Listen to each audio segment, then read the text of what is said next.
Olá, sejam todos muito bem-vindos ao Atlantic Connection, nosso programa que é uma grande parceria entre a BMC News e o Jornal Econômico. Muito obrigado pela audiência de vocês e, claro, eu sempre conto aqui com a presença de Nuno Vinha na apresentação deste programa para trazer temas ligados à macroeconomia e também, claro, ao mundo empresarial que são interessantes tanto ao Brasil quanto à nossa audiência em Portugal. Nuno, muito obrigado pela participação, é sempre um prazer apresentar esse programa contigo. Eu é que agradeço, Gabriel.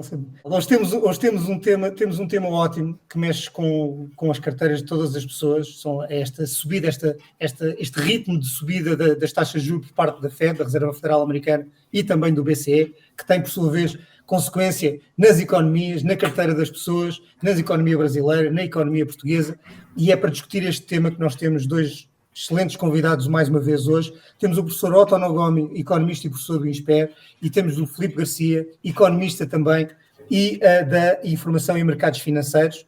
Está um em cada lado do Atlântico, tal como nós estamos, eu não sei em que cidades, mas nós depois logo podemos falar sobre isso. Mas eu, se calhar, passava-te a palavra, Gabriel, para a primeira pergunta, para arrancar com as hostilidades, como se costuma dizer. Tivemos uma semana cheia, tivemos comunicações dos dois lados. Vamos a isso.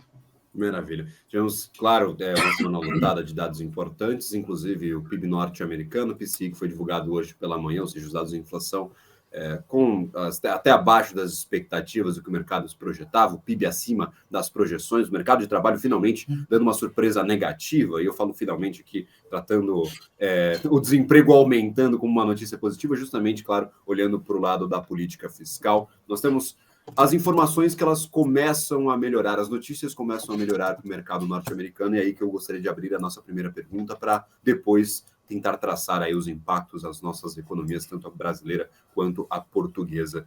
Eu gostaria de fazer uma pergunta a ambos os nossos convidados. As notícias começaram a melhorar, muitos tomaram o comunicado de Jerome Powell, o chairman do Federal Reserve, como um comunicado mais dovish, ou seja, um comunicado mais animador.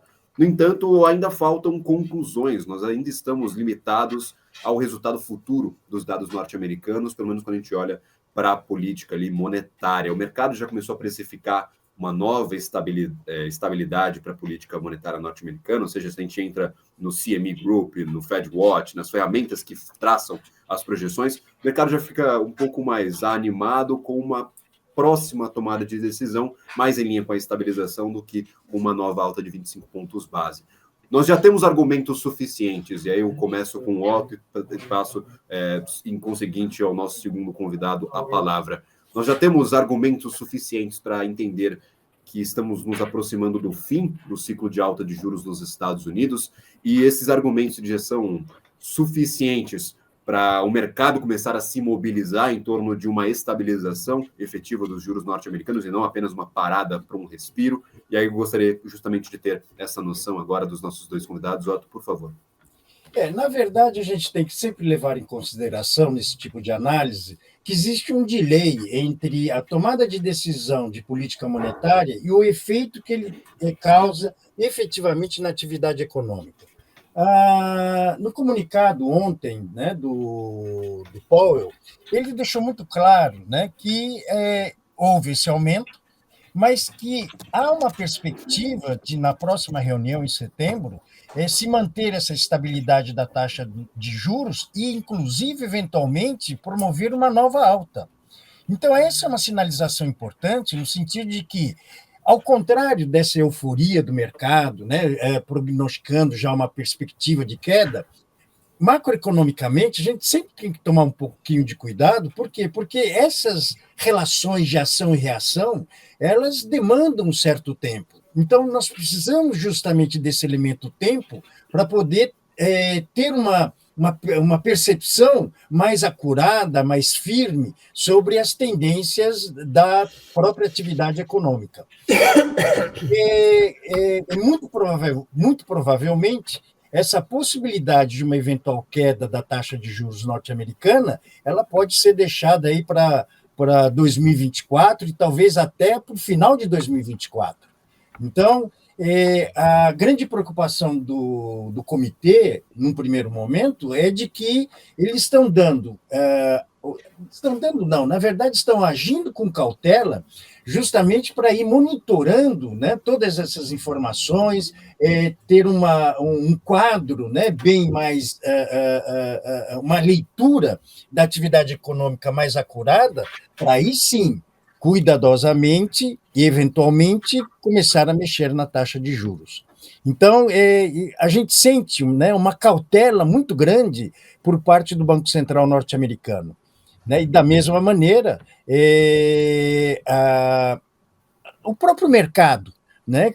Porque o que acontece? O mercado, na verdade, ele age de uma maneira eufórica, mas à medida que o tempo vai passando, o próprio mercado vai reconhecendo, né, um certo grau de fragilidade nessas relações. Então, à medida que há essa percepção de uma eventual fragilidade, então, claro, cautelosamente, vamos aguardar, né, antes de uma tomada de uma decisão mais efetiva com relação à queda da taxa de juros. Maravilha. Felipe, qual a sua percepção desse último comunicado? Mesma pergunta que eu fiz ao Otto, gostaria de saber a sua visão. Agora, do outro lado do Atlântico, nós já temos argumentos suficientes, o mercado ficou um pouco mais animado com essa estabilização efetiva dos juros norte-americanos. Nós já percebemos essa cautela, às vezes o mercado age de forma eufórica, principalmente na renda variável, mas olhando para o lado aqui mais de longo prazo, nós já temos argumentos suficientes, na sua opinião? Olha, antes de mais eu queria cumprimentar todo mundo que está aqui no painel comigo e agradecer também a toda a gente que nos escuta e que nos está vendo, e é muito bom saber que há interesse sobre estas matérias e que, sim, são matérias que são importantes para a vida de todos e é importante investir algum tempo e alguma atenção neste tipo de conteúdos, e ainda bem que as pessoas têm interesse nisso, portanto eu queria agradecer isso. Quanto ao tema propriamente dito, eu creio que vamos começar um pouco de onde é que tudo isto parte. E isto parte de há um ano atrás, sensivelmente, um pouco mais, termos os bancos centrais, em geral, a falarem em inflação transitória e, inclusivamente, a renegarem a necessidade de subir taxas de juros. E a crítica mais comum é que os bancos centrais demoraram a agir e, portanto, demoraram a encarar a realidade. Eu creio que neste momento os bancos centrais estão ainda com cicatrizes dessa altura e têm receio de interromperem o aperto do ciclo da política monetária ou interromperem o ciclo de alta taxa de juros cedo demais. E creio que nós devemos ver todas estas decisões e estes comunicados à luz dessa má experiência que os bancos centrais tiveram nos últimos 18 meses. Dito isto, eu fico com a sensação de que este era o momento certo para os bancos centrais dizerem que vamos agora esperar por mais dados para tomar uma decisão. Porquê? Porque nós estamos em julho, a próxima reunião é quase daqui a 2 meses, vão sair muitos dados, estamos numa altura em que, nomeadamente ao nível dos dados da inflação, é importante compreender se as dinâmicas de redução da inflação se mantêm ou não, se elas são só no número principal ou se também são no número core, no número subjacente, até que ponto é que o mercado de trabalho começa a dar os tais sinais negativos ou não, e portanto é relativamente cómodo nesta fase fazer um compasso de espera e dizer que vamos esperar pelos dados para ter uma decisão em setembro. Por outro lado, temos também uma outra situação curiosa, que é nós vamos ter em agosto a reunião de Jackson Hole, nos Estados Unidos, que é um fórum de bancos centrais a nível mundial, e que de alguma forma vai permitir aos diversos responsáveis dos bancos centrais alinharem um pouco as suas estratégias, as suas ideias e continuarem a comunicar de uma forma mais ou menos concertada. Aliás, aquilo que nós vimos ontem e na quarta-feira foi uma concertação plena entre aquilo que foram as decisões e os discursos, quer do FED, quer do Banco Central Europeu. Se nós, entre aspas, pudéssemos fazer o exercício de tapar os olhos e os ouvidos e só lêssemos os comunicados e as decisões de cada um dos bancos, podíamos até ter dificuldade em identificar qual é que era a Fed. Tal foi a consonância entre os dois, digamos até a própria coerência que houve entre os dois. Dito isto, e respondendo à pergunta, eu creio que ficou muito evidente que nós estamos perto do final do ciclo de alta taxa de juros dos dois lados do Atlântico, mas não posso deixar de referir que ontem aconteceu algo bastante curioso. que foi, no caso das maturidades mais curtas do mercado, nós tivemos uma estabilização e até uma baixa, nomeadamente nas curvas até um ano, ou seja, nos juros até um ano, mas nos juros de mais longo prazo, nomeadamente 5 anos em diante, nós tivemos uma subida das taxas de juros.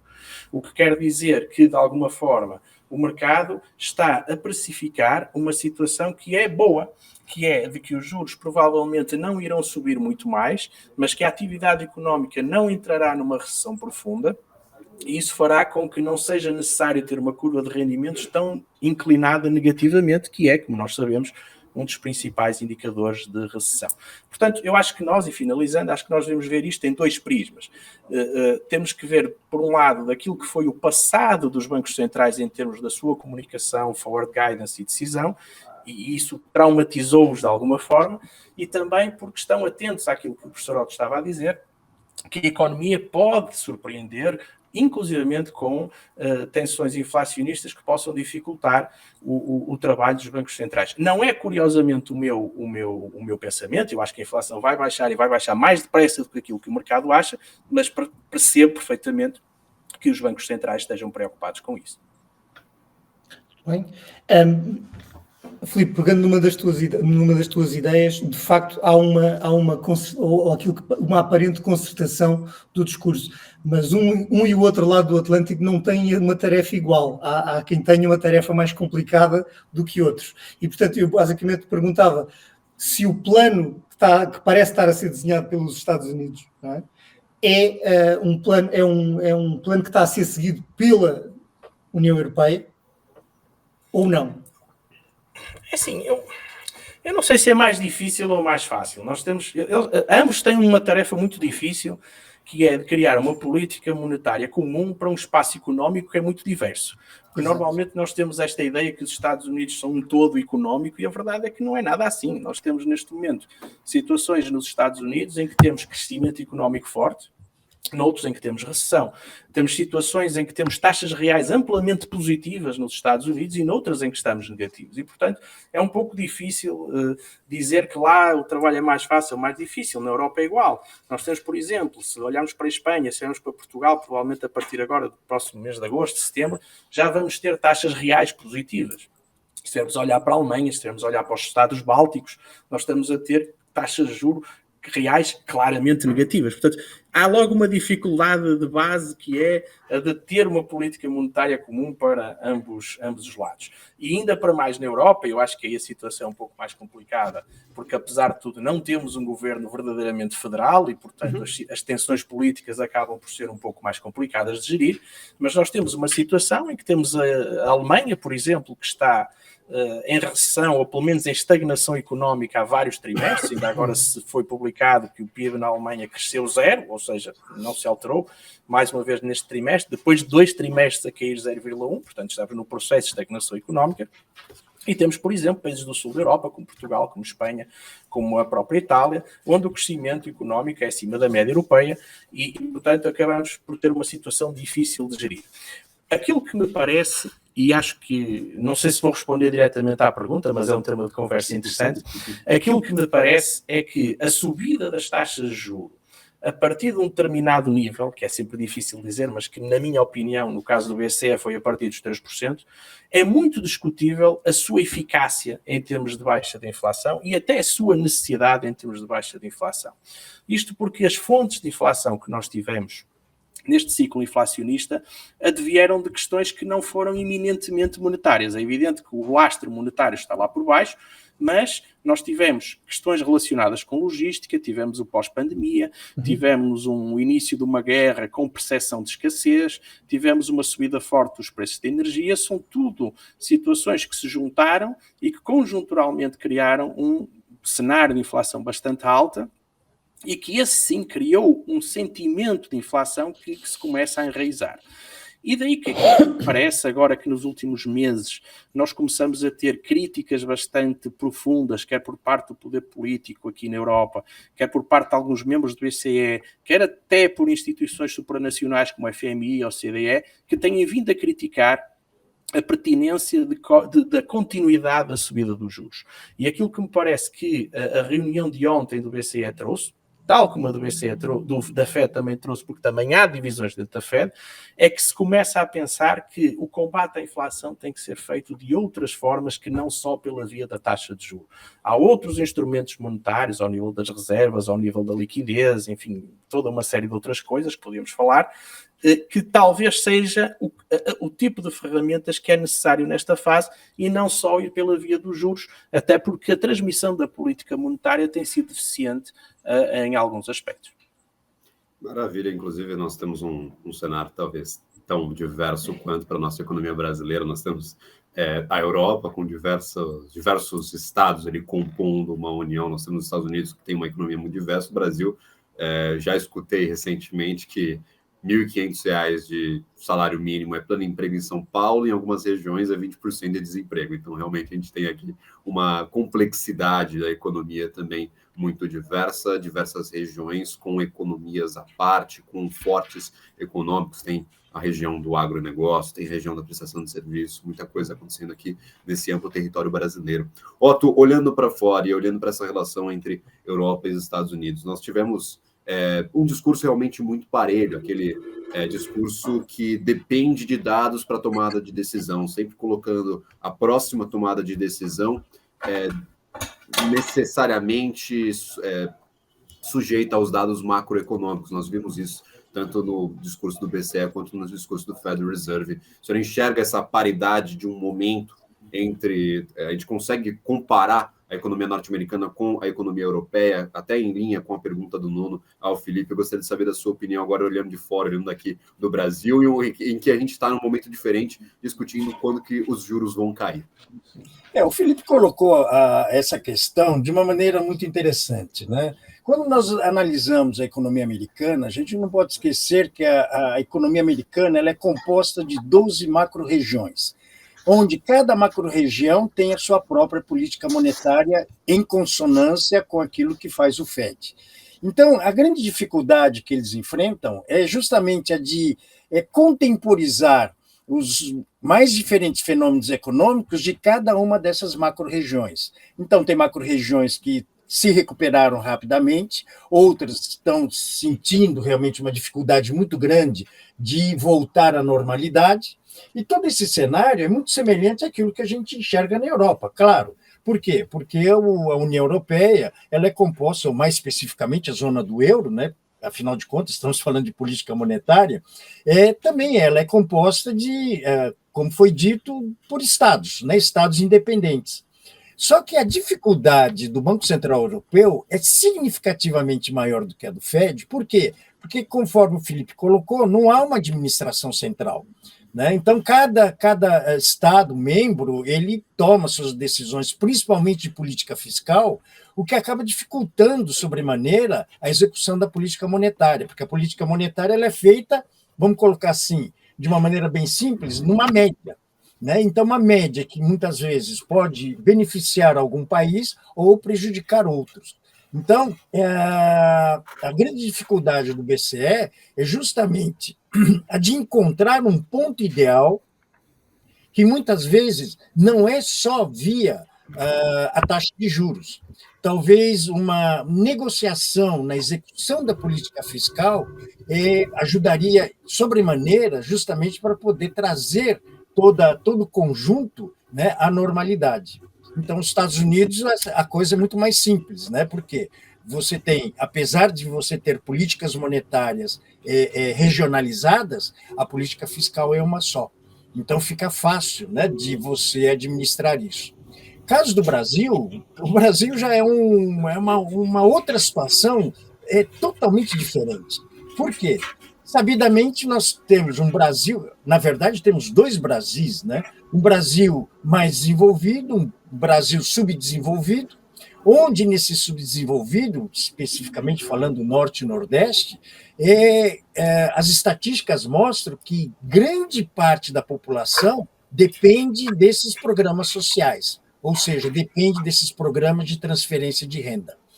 Enquanto que na região sul já não. Né? Você tem uma predominância de assalariados e não dependentes de programas sociais. Então, aqui no Brasil,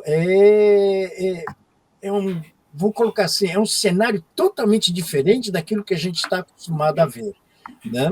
Inclusive, muitas vezes, as decisões que são tomadas aqui no Brasil, elas contrariam, muitas vezes, a própria teoria econômica, né? Todos os fundamentos, muitos dos fundamentos, muitos dos princípios. Mas, de qualquer maneira, tem que se encontrar, a exemplo dos Estados Unidos, a exemplo da zona do euro, aqui também nós temos que tentar encontrar um ponto ideal exatamente para poder executar com a política monetária com maior propriedade.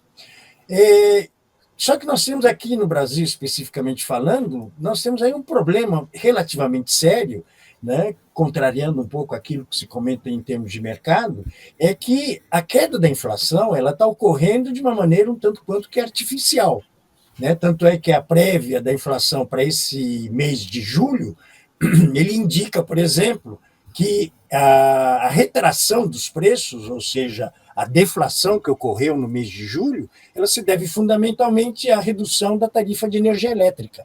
Né? Tem um negócio aqui no Brasil que a gente chama de bônus de Itaipu, né? Que acabou impactando nas contas elétricas, nas contas de energia elétrica residenciais. Então, isso, lógico, acaba impactando sobre a inflação. Associado a isso, nós temos também vou colocar assim, entre aspas, essa intervenção da Petrobras na formação de preços do petróleo no mercado. Então, isso também cria uma artificialidade que está trazendo a inflação para baixo. À medida que houver a necessidade de recompor preços, caso dos combustíveis que foram desonerados e agora volta a ser onerado, os impostos voltam a incidir sobre eles, será que isso não trará alguns malefícios no comportamento dos preços? Então, sobre essa ótica, né, e também considerando uma demanda reprimida que nós estamos vivendo, principalmente em função do grau de endividamento e inadimplência do brasileiro, na volta à normalidade, talvez a gente tenha aí, mais uma vez, para variar, aqui no Brasil, uma pressão de demanda sobre oferta. Maravilha. Só não fazendo uma ponderação aqui, não sei se vocês acompanharam essa discussão sobre a Petrobras. Nós tivemos uma mudança na política de paridade internacional de preços. Antes, os preços eles eram lastreados nos preços negociados no mercado internacional. Nós tivemos uma mudança nessa política e dados de ontem, eu não conferi essa tabela da defasagem no dia de hoje, mas dados de ontem indicavam ali uma defasagem de 23% do preço da gasolina, do que era negociado no mercado internacional, e de 19% no preço do diesel, ou seja, praticamente 20% para ambos esses combustíveis negociados pela Petrobras aqui no Brasil, que sim podem afetar, claro, os dados inflacionários. Por favor, Bruno, fica à vontade. Não, mas foi uma ótima deixa do professor. Aliás, eu queria ouvir o professor e queria ouvir também o Filipe sobre isso. Há um conceito aí que é bastante polémico, bastante não consensual, que é o greedflation, a inflação por causa da ganância das empresas. E eu queria perguntar, quer dizer, nós vimos um artigo do Economist que diz que o conceito de greenflation é uma tontice, é uma bobagem, como vocês dizem no Brasil. Há a reportagem do New York Times sobre o que é que as empresas estão a fazer e como é que conseguem fazer graças à grande concentração que têm. Mas eu gostava de ouvir a sua opinião. Existe esse conceito? Isso é uma possibilidade de estar a afetar aquilo que é até mesmo a capacidade dos próprios bancos centrais de perceberem o que é que está a acontecer e de agirem em conformidade graças a esse impacto daquilo que as grandes empresas estão a fazer aos preços? Analisando sobre a ótica dos fundamentos econômicos, o que a gente percebe? Né? Então, há esse comportamento, sem dúvida alguma. Não podemos esquecer que toda e qualquer empresa, antes de mais nada, ela é uma maximizadora de lucro.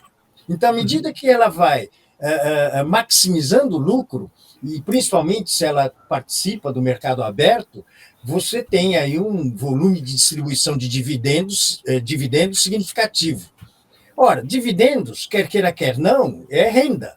Então, à medida que você começa a crescer mais renda à sociedade, e à medida que você tem, isso agora falando especificamente no caso do Brasil, uma contração de oferta, ou seja, o nível da atividade produtiva, ela vem caindo desde 2014. Então, essa ganância das empresas, que faz com que elas distribuam mais dividendos, será que isso não poderá pressionar o mercado em termos de demanda? Né? Então, mais uma vez, você passa a ter um potencial de consumo maior, né, com uma limitação na capacidade de produção. Né? Então, respondendo basicamente dentro do fundamento. Agora, se eu concordo ou não, aí são outros 500. Sim, mas, Filipe, eu gostava de ouvir a tua opinião também, mas isto, quer dizer, a greedflation também pode ser uma narrativa para disfarçar erros na política económica seguida pelos vários Estados, ou não? A economia pode tudo, nós estamos aqui provavelmente 4 economistas, portanto pelo menos 8 opiniões.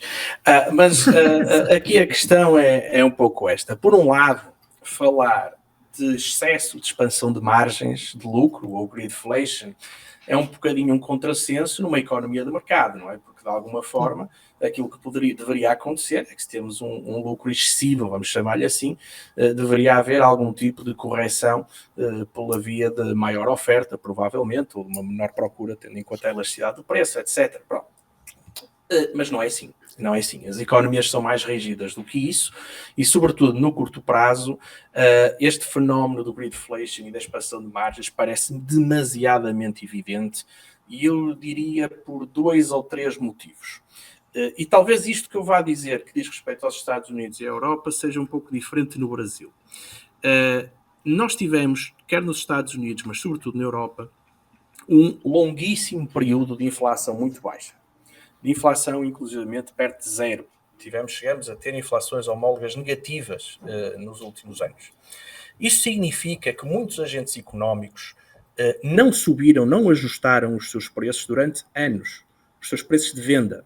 Os próprios salários também não evoluíram. Tivemos, mesmo com inflações muito baixas, tivemos crescimentos salariais reais negativos. E, portanto, havia, da mesma maneira que às vezes podemos falar de uma procura latente, também havia aqui uma espécie de alta de preços latente que estava à espera de algo para se poder concretizar e o ambiente inflacionista que se gerou propiciou essa possibilidade. O segundo ponto que tivemos foi uma atitude, sobretudo, comportamental. Era difícil às empresas, num cenário de inflação baixa, mesmo que tenham tido ou que estivessem a ter subidas dos seus custos, era difícil repassá-los para o consumidor intermédio e para o consumidor final, porque o próprio ambiente era de inflação zero ou muito baixa. E tudo aquilo que fosse receber altas de preços era feito com muita resistência, inclusivamente sobre a ameaça de quebra de relações, inclusivamente de confiança entre provedores e consumidores. E, portanto, mais uma vez, uma dificuldade em passar subidas de preços. O que nós tivemos com o despoltar do ambiente inflacionista, sobretudo a partir de março do ano passado, abril do ano passado, foi um ambiente em que se sentiu que subir os preços já não era quase politicamente incorreto, já não era socialmente inaceitável. E isso fez com que todas estas entidades que durante anos não conseguiram subir preços saltassem imediatamente para aproveitar a oportunidade de subir os preços. E, portanto, este é claramente um fator que está nos números, ou seja, na altura, em abril, maio, junho do ano passado, era uma conjetura, mas depois os números mostram que isso aconteceu mesmo, e aliás, ainda ontem o BCE falou do assunto.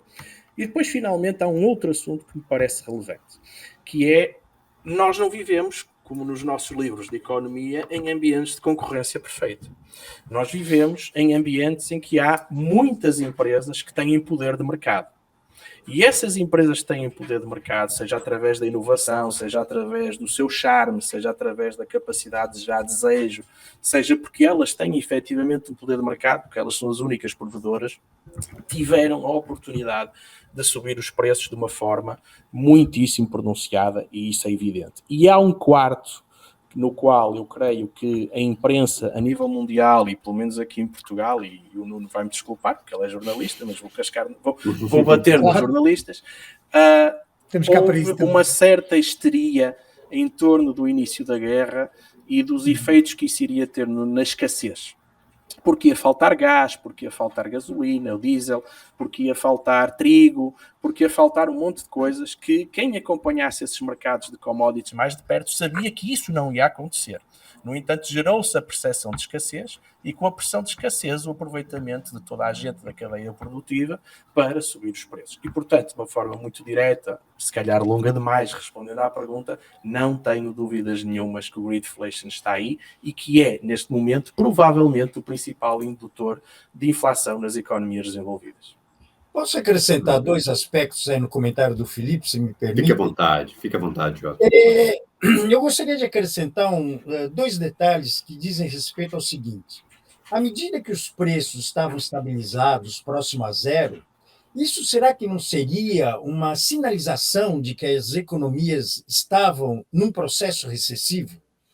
E, estando num processo recessivo, entramos na pandemia, o isolamento social represou, vamos colocar assim, as pessoas, né, dentro de suas casas, e aí, no retorno, eu acho que seria um comportamento natural, vem a euforia. Então, tudo aquilo que eu deixei de consumir, vou tentar compensar. Então, nesse movimento, né, da saída da pandemia, onde as pessoas, então, eu vou colocar assim, né, procuraram se extrapolar um pouco, então isso aqueceu o mercado de alguma maneira, e conforme o Felipe bem colocou, isso fez com que as empresas, então, aproveitassem esse momento, tá, e elevassem os preços, aumentando, inclusive, as suas próprias margens de contribuição. Perfeito. Sim, sem dúvida, mas há só um assunto que uma parte importante, mais uma vez eu vou ver as coisas deste lado, não é? Deste lado quase do hemisfério cá de cima. Uma parte importante dessa estabilidade de preços também teve muito a ver com a deflação exportada pela China pelo Oriente Asiático, ou seja, o facto de termos durante muito tempo a chegada de produtos a preços bastante baixos e, por outro lado, também aqui na Europa, isso seria uma conversa muito longa, uma certa estagnação demográfica que sem digamos, um impulso externo fez com que a economia durante muito tempo tivesse um crescimento lento, mas também havia efetivamente um excesso de oferta numa série de situações.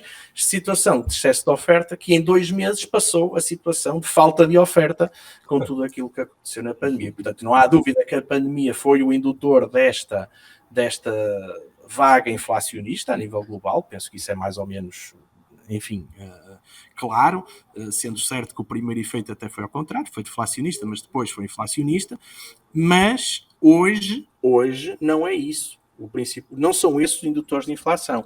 E acrescentaria até que a criação de um ambiente inflacionista, que neste momento me parece que os bancos centrais também são altamente responsáveis por isso, porque não há dia nenhum em que os bancos centrais não venham dizer que a inflação está alta, que a inflação está demasiadamente alta, que a inflação é um problema, etc. Eles próprios estão a contribuir para um ambiente inflacionista. E isso, em si, também está a fazer com que as pessoas, os trabalhadores, e bem, tentem negociar melhores condições para poderem fazer face não só à inflação que já aconteceu, mas à inflação que está ancorada em níveis relativamente altos. Portanto, os próprios bancos centrais, na minha opinião, quando estão a falar em demasia sobre inflação, eles próprios estão a criar inflação. Eu sei que é uma opinião um pouco polémica, mas é francamente aquilo que eu acho, porque quando nós falamos com as pessoas que não estão tão ligadas ao dia-a-dia deste jargão económico e dos mercados, mas elas falam muito de inflação, e falam muito de inflação porque vêm na televisão, e vêm na televisão porque os bancos centrais falam dela, porque os governos falam dela, e portanto nós sabemos que a inflação também é um fenómeno comportamental, e sendo um fenómeno comportamental, para além de monetário, naturalmente, mas é um fenómeno comportamental, há um efeito de reflexividade entre aquilo que os bancos centrais e os políticos fazem em todo este ambiente, e, portanto, uma das coisas que me parece que os bancos centrais deviam fazer sobre isto, e para combater a inflação, era estarem calados, sinceramente. Fechar o bico. Maravilha. Otto, eu sei que o senhor está com o horário apertado, então eu gostaria já de agradecer a participação aqui no nosso Atlantic Connection, nossa grande conversa entre o BMC News e o Jornal Econômico entre Brasil e Portugal. Muito obrigado, seja muito bem-vindo. Muito obrigado pelo convite, foi um prazer enorme participar dessa conversa e espero ter outras oportunidades para falar um pouquinho mais de Brasil, né? Sempre, Otto, a gente traz essa discussão, é sempre um prazer recebê-lo sempre aqui na nossa programação. Muito obrigado mesmo. Ok, muito obrigado. Obrigado, professor. E bom para todos. Um abraço, um grande abraço. Obrigado. Eu gostaria de deixar uma última pergunta aqui também ao Felipe, se o Nuno me permitir, Claro que que sim. seria em relação a perspectivas. Nós passamos por uma crise, e eu gosto de sempre falar que as crises são transformacionais. No Brasil, se tem crise, sai uma lei nova. A gente teve crise de distratos, saiu uma lei federal sobre distratos. A gente teve crise de criptoativos, saiu uma lei federal sobre criptoativos. Estou esperando a lei aí da pandemia, alguma coisa que vai surgir essa grande crise econômica que se sucedeu a essa crise sanitária. E eu gostaria de perguntar justamente o seguinte: nós temos um ambiente inflacionário e um ritmo de subida de juros que nós não vimos há muito tempo, pelo menos olhando para a economia europeia e a economia norte-americana. Acho que a única economia, pelo menos das maiores do mundo, que permaneceu fiel aos seus princípios até ultra-frouxos foi a economia japonesa. Inclusive, a gente teve resultado hoje de algumas mudanças fundamentais ali no controle da lucratividade, ali dos rendimentos dos contratos de 10 anos. Então, é uma notícia interessante, no entanto, eu queria puxar mais para o eixo aqui ocidental. Nós teremos mudanças fundamentais na forma como os bancos centrais tratam a inflação e tratam o mercado de trabalho a partir desse nosso ciclo de mudança, de aumento de juros, de manutenção de uma política monetária restritivas. O que nós podemos ver para depois disso? Nós temos metas de inflação que rodam entre 2% e 3%. Eu trago aqui Brasil, trago o mercado norte-americano, trago também a Europa. O senhor acredita que nós mudemos a cabeça depois desse nosso ciclo? Qual a mudança perene? Qual que é a mudança que vai ficar dessa nossa crise, dessa crise econômica que foi gerada pós-pandemia? Olha, pergunta difícil, e eu partia só deste ponto. Nós, por exemplo, temos uma situação em Portugal que se fala muito de crise. Mas temos uma situação em que os indicadores macroeconómicos do país não são maus. Pelo contrário, são bons. E, na verdade, nós temos isso na generalidade das economias. Ou seja, nós não estamos a falar de uma crise clássica em que temos recessão económica, desemprego elevado, inadimplência. Nada disso. Nós temos neste momento uma situação em que toda a gente está a falar de crise, mas os níveis de emprego são altos, as taxas de crescimento são genericamente positivas e não há propriamente aquele sentimento de que vamos entrar, por exemplo, numa espiral de dívida ou algo assim do género.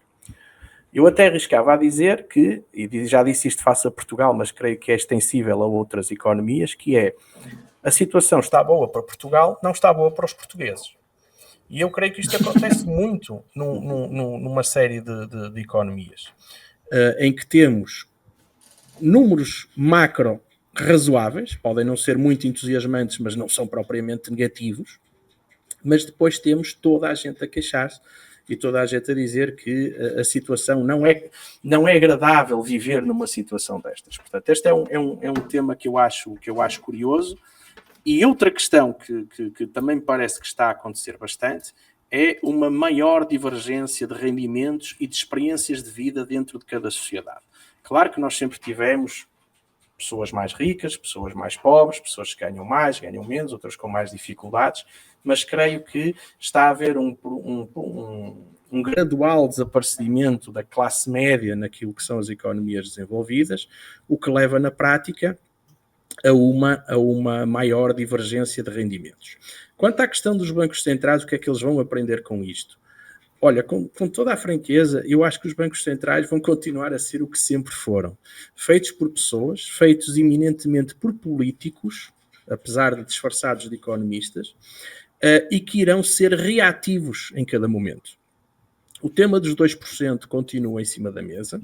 No caso da zona euro, é um tema escrito na lei, faz parte daquilo que são as obrigações do Banco Central Europeu manter a inflação próxima dos 2%, e creio que isso não se vai, francamente, alterar. O que vai acontecer é aquilo que na prática acho que eu sempre aconteceu. Isto é, uma improvisação em cima de cada momento. Quando tivemos a crise da dívida foi preciso criar mecanismos extraordinários, quando está a ser agora esta inflação, estamos a agir de uma determinada maneira e por aí vai. A única questão que neste momento ainda é algo experimental, mas que me parece que pode vir a ser uma tentação forte de governos e bancos centrais, é a criação de moedas digitais. Não confundir com as criptomoedas, mas estamos a falar de moedas digitais de bancos centrais, colocar todo o sistema monetário sob uma orientação ainda mais centralizada e registada, com o objetivo de melhorar, pelo menos será esse o argumento, melhorar os mecanismos de transmissão da política monetária. Eu receio que se nós tivermos uma situação financeira muito grave, que francamente não é isso que estamos a ter, nem me parece que vamos para esse cenário, mas parece-me que numa próxima crise financeira muito grave, poderá ser a porta de entrada, poderá ser a justificativa para se adotar um sistema de moedas digitais do Banco Central, com muito pouca anonimidade, com anonimato, com muita rastreabilidade das operações, com a desculpa de que isso será bom para implementar políticas monetárias mais apropriadas. É uma conjectura, é olhar um pouco para a frente, talvez um pouco demais, mas creio que essa é a única novidade grande que eu acho que pode vir a acontecer nos próximos anos. Nós não olhamos para frente demais, Nuno, porque o Banco Central brasileiro vai lançar os testes do Real Digital em 2024, ou seja, daqui a alguns meses, entendeu? Então, acho que a gente não olha muito para frente.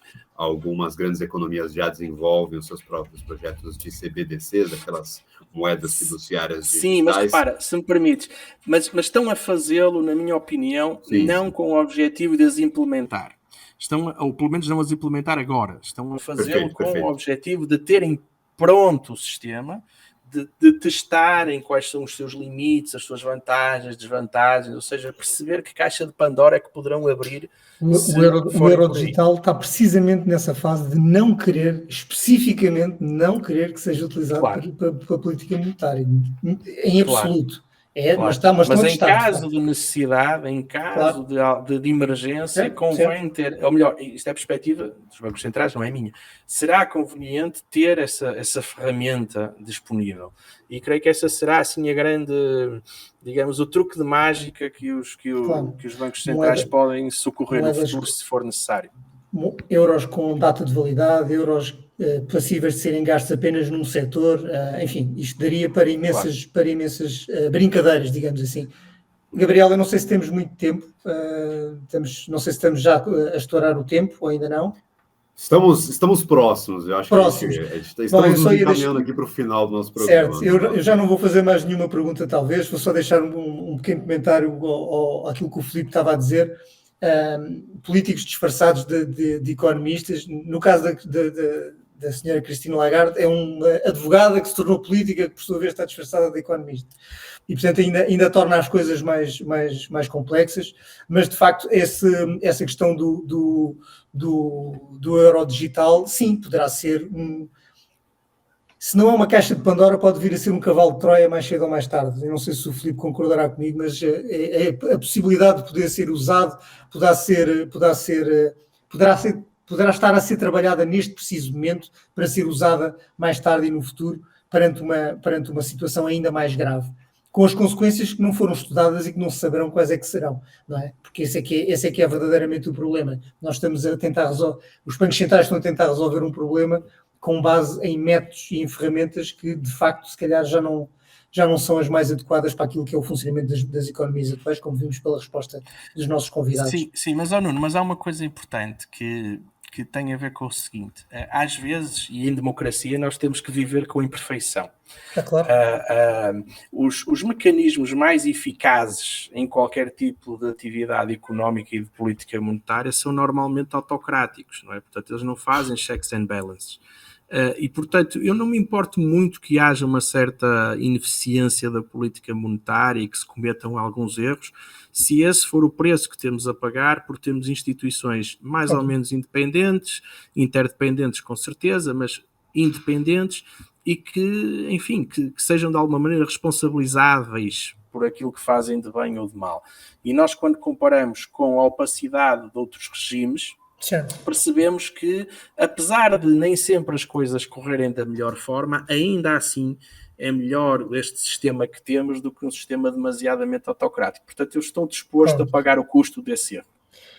Exato, seria todo um outro programa discutir a accountability dos bancos centrais. Agora e ao longo da história, mas enfim, mas de qualquer maneira, porque muitas das coisas que eles fazem estaremos a pagar durante muitas décadas depois. Mas enfim, Gabriel, felizmente, no Novinha, nós temos um programa semanal, então oportunidades não faltarão. não faltarão, exatamente. A nossa audiência para acompanhar todos os programas do Atlantic Claro, Connection. Sempre claro. teremos grandes discussões por aqui, trazendo os melhores profissionais do mercado, grandes especialistas e, claro, é o olhar aqui do Jornal Econômico da BMC News para as grandes situações que se apresentam aqui para a nossa economia mundial. Nuno, novamente, muito obrigado pela participação, pela parceria. É um programa que eu adoro fazer, eu tenho esse prazer de tocar junto contigo, com toda a equipe do Jornal Econômico, esse Atlantic Connection. Eu gostaria de agradecer em especial ao nosso convidado. Muito obrigado, Felipe, pela participação. Seja sempre muito bem-vindo, as portas estarão sempre abertas. Sim, muito obrigado. Disponham, eu estarei, e vocês querendo, naturalmente, estarei ao dispor, mas gostava mesmo de reiterar o agradecimento a todos aqueles que veem conteúdos ligados à economia e mercados, que se sentem curiosos para aprender mais, para criarem a sua própria visão do mundo, a sua própria opinião, e não acreditarem em nada do que o Filipe Garcia, que o Nuno Vinha, que o professor Otto, assim, que seja um input para as vossas opiniões, isso é que é muito importante. Muito bem. Obrigado, Filipe, mais uma vez, obrigado, Gabriel, e já sabem, para quem nos está a seguir, podem ver este programa diretamente na BMC News, diretamente nos canais e também através dos canais de distribuição do Jornal Econômico, a partir de hoje, daqui a umas horas, provavelmente. Maravilha. Já deixo esse agradecimento também à nossa audiência. Como o Felipe ponderou, nós somos grandes provocadores, nós estamos aqui para provocar a nossa audiência e, claro, causar talvez intriga, talvez concordância. Estamos aqui justamente para instigar o pensamento autônomo aí de toda a audiência que nos acompanha e se interessa por temas ligados ao mercado, ligados à economia. Seja sempre muito bem-vindo ao Atlantic Connection. Lembrando, esse é um programa semanal, então se você perdeu os últimos programas nos canais de distribuição do Jornal Econômico do BMC News, teremos com uma playlist ou também nos agregadores de podcast, temos também essa disponibilidade, então fique à vontade para acompanhar os outros programas que já aconteceram e, claro, voltamos na semana que vem com mais um Atlantic Connection. Tchau, tchau. Isso mesmo. Tchau.